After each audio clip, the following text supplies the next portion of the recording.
মার্কিন president Donald ট্রাম্পের Hormuz প্রণালী অবরোধ করার ঘোষণার সমালোচনা করেছে রাশিয়া। যুক্তরাষ্ট্র হরমুজ প্রণালী অবরোধ করলে তা বিশ্ববাজারের জন্য ক্ষতিকর হবে বলে উল্লেখ করেছে মস্কো।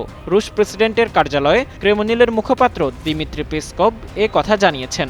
তিনি বলেছেন, ট্রাম্পের আদেশের অনেক দিক এখনও অস্পষ্ট রয়েছে। এদিকে ট্রাম্পের ঘোষণার পর মার্কিন সামরিক বাহিনী জানিয়েছে তারা আজ ইরানের বন্দর থেকে সব ধরনের জাহাজ চলাচল বন্ধ করে দেবে। ওয়াশিংটনের স্থানীয় সময় সকাল 10টা অর্থাৎ বাংলাদেশ সময় আজ রাত 8টায় এই অবরোধ শুরু হবে।